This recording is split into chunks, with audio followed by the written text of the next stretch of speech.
Kaibigan, excited ako sa video na to. Di ba? Mahilig ba kayo sa kangkong?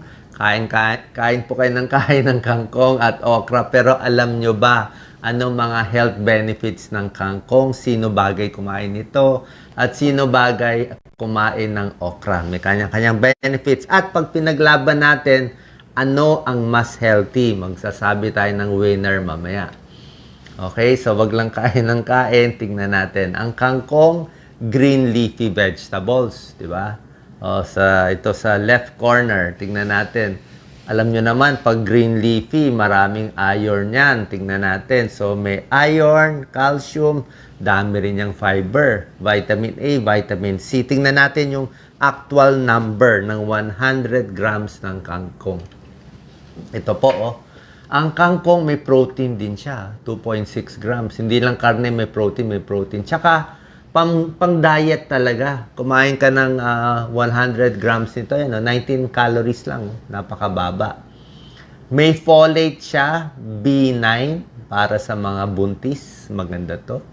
Okay? Tingnan nyo, ito magugulat kayo sa kangkong. Binabaliwala nyo yung kangkong, mura lang naman. Vitamin A ng kangkong, sobra taas. 210%. Ibig sabihin, lampas pa sa recommended daily intake nyo. Isang tasa lang ng kangkong. Ang taas. Tingnan mo yung vitamin C niya. Bili pa tayo ng vitamin C tablet, di ba? Oo. Pero ang recommended is 92% makukuha mo na. Parang multivitamin na may vitamin C, oh.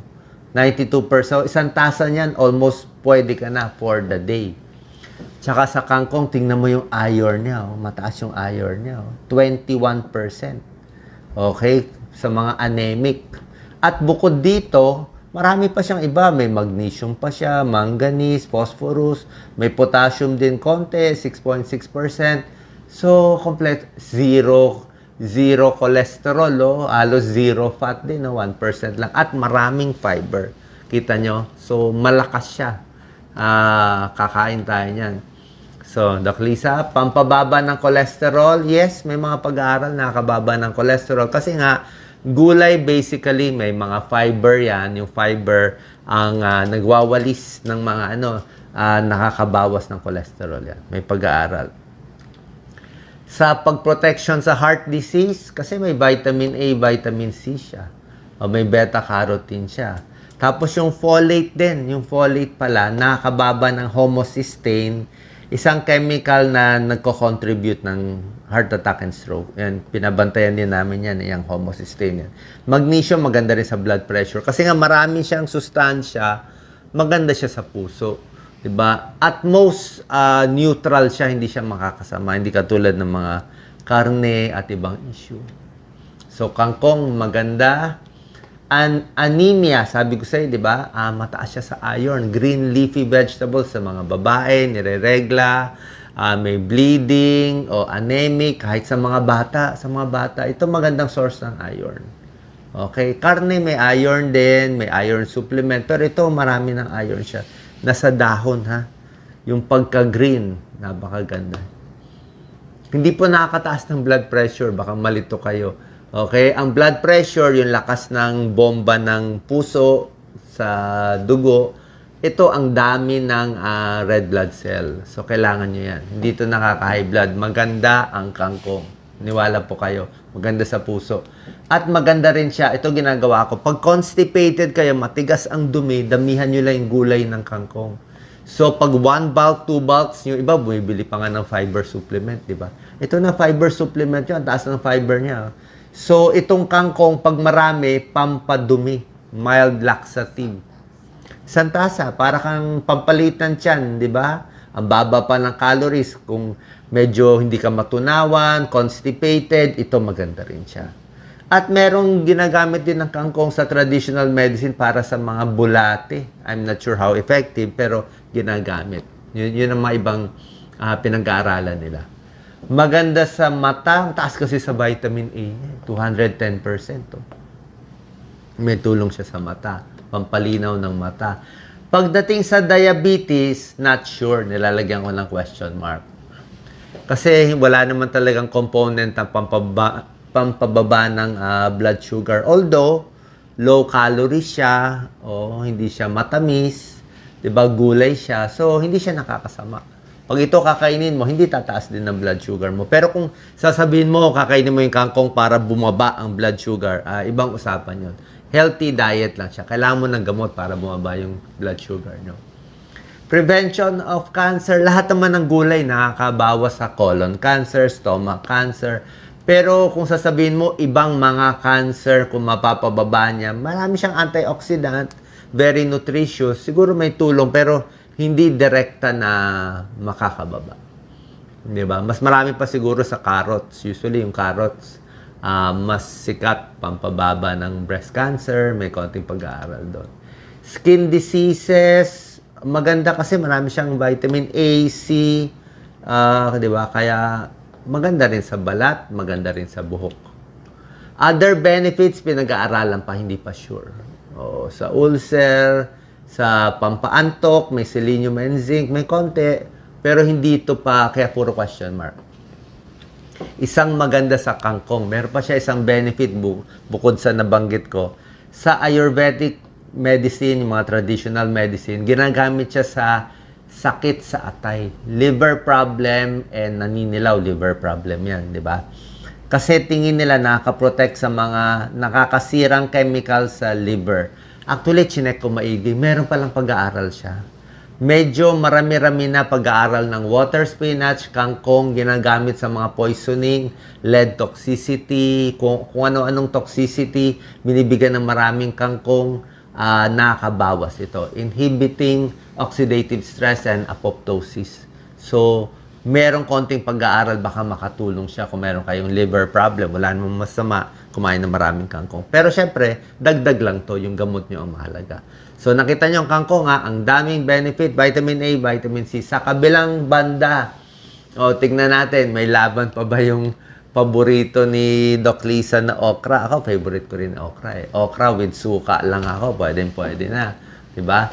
So, ang okra, gulay ba? Hindi pala siya gulay, fruit pala siya eh.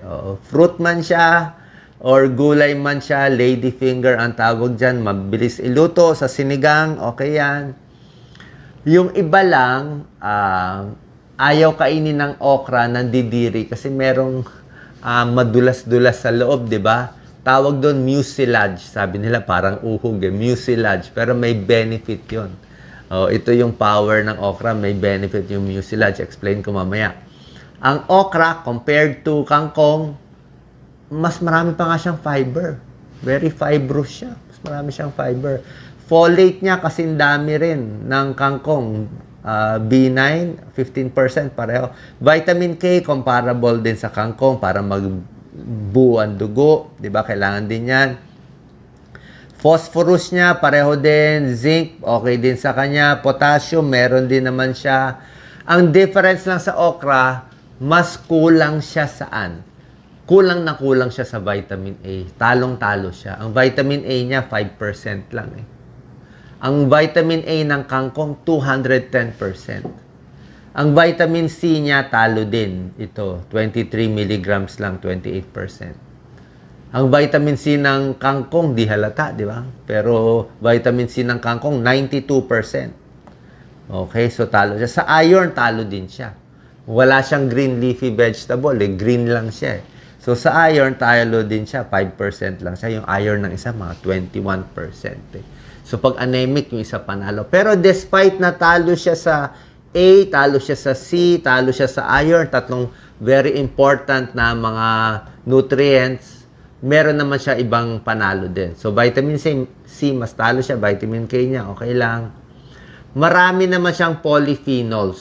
Yung mga antioxidant, mga flavonoids, ito yung mga polyphenols. At sinasabi nila, siyempre, against inflammation, maraming antioxidant, okay din. Pagdating naman ito, ang pinaka-kakaiba sa okra, meron siyang thick gel-like substance na parang uhog nga na sinasabi natin. Tawag po dyan, mucilage. Yung mucilage, maraming benefit. Huwag niyong mamatahin itong mucilage. Ang mucilage, pwede daw mag-bind sa cholesterol, kaya mas nakakababa ng cholesterol. Okay? May mga animal studies pa lang, nakakababa ng cholesterol. Okay? Tapos, ang okra, isa pa, ang maganda dito, ito maraming pag-aaral. Ang okra pang papababa ng blood sugar para sa diabetes. Kaya pag diabetic kayo, okra tayo. Sa kangkong and diabetes, okay lang, healthy lang, pero hindi siya talaga nakakababa. Itong okra, meron talagang pag-aaral. Like ito, maganda itong pag-aaral. Oh. Anti-hyperglycemic effect o pampababa ng blood sugar ng okra. Oh. Sa pasyente may type 2 diabetes, randomized clinical trial, 120 patients, 60 binigyan ng okra, kalahati hindi binigyan, yung nabigyan ng okra, bumaba lahat. Bumaba ang hemoglobin A1C, 3 months blood sugar, bumaba yung FBS, bumaba lahat. So yan, a very significant P less than 0.05. Pero ang binigay sa kanilang okra hindi lang prutas. Ano na supplement na ang binigay. So medyo high dose. Pero pag kumain kayo nito, okra, bababa pa rin. Not sure lang gano'ng kababa. So pag diabetic, I think okra pa rin. Pati yung mucilage, yun ang kakainin nyo, yun nasa loob. Ito healthy to. Ito yung kung nandidiri ka, ito yung maganda. Maganda siya sa cholesterol, nakakababa, sa blood sugar, nakakababa. Yung fiber niya, napakaganda sa tiyan. At ang maganda dito sa mucilage, yan, hiniwa mo yung okra, lalabas na yung mucilage. Yung mucilage na yan, lalabas din sa pagdumi. Yan, lalabas din sa pagdumi natin, sa stool, yan mucilage, and slips it out through sa stool. Ibig sabihin, yung dumi natin, mapapansin nyo, i-check nyo, kumain kayo maraming okra, may madulas-dulas. Pasensya na ha. So, yung dumi nyo parang nakabalot konti sa madulas na dito. So, napakaganda. Very smooth. Hindi sasakit ang puwet. Okay sa almoranas, hindi magkaka-anal fissure, hindi magiging constipated. Kahit matigas ang dumi mo, parang bato, pag nilagyan mo ng mucilage nito, dahil kumain ka ng maraming okra, mas okay. Diba? So, marami siyang benefits sa tiyan, blood sugar, at iba pa. Sa buntis, okay naman, mataas ang folate niya. Vitamin B9 niya, kasing taas sila. Okra and kangkong, the same. 15% ng kailangan mo. So, sa mga buntis, okay ang okra, okay din ang kangkong. Anti-cancer properties, not sure. Okay? Puro mga test tube study pa lang eh. Test tube study, ang okra, cancer cells, breast cancer, melanoma, hindi pa proven. Mabilis kainin, ang kinakain naming okra, yung mas maliliit. Kasi more than 4 inches, pag lampas ng malalaking okra, matigas na, hindi mo na makain. Masyado ng matigas. So, less than 4 inches, mas maganda. Okay? So, ito yung benefit ng okra sa tiyan, diabetes, may folate, may vitamin K, sinabi ko, constipation, prevents colon cancer para hindi tumaba, balances cholesterol, napakaganda. So, ito na. Comparison. Sino ang winner? Kangkong or okra? Mag-comment po kayo. Si Doc Lisa, okra girl daw siya. Ako, parehong okay. Mas gusto ko okra, kaya lang ngayon nakita ko. Dami palang benepisyo nitong kangkong natin. Tingnan mo. Protein, folate niya, maganda. Pero kita mo, panalong-panalo pa rin ang kangkong ng vitamin A, 210%. Compared sa vitamin A, ang baba lang, 5%. Ang kangkong vitamin C, 92%. Vitamin C niya, mababa, 28%. Iron niya, 21%. Ang iron niya, 5%. Dito lang siya mga panalo, nilagyan ko lang ng araw konti. So, basically, sa dami ng nutrients, panalo ang kangkong.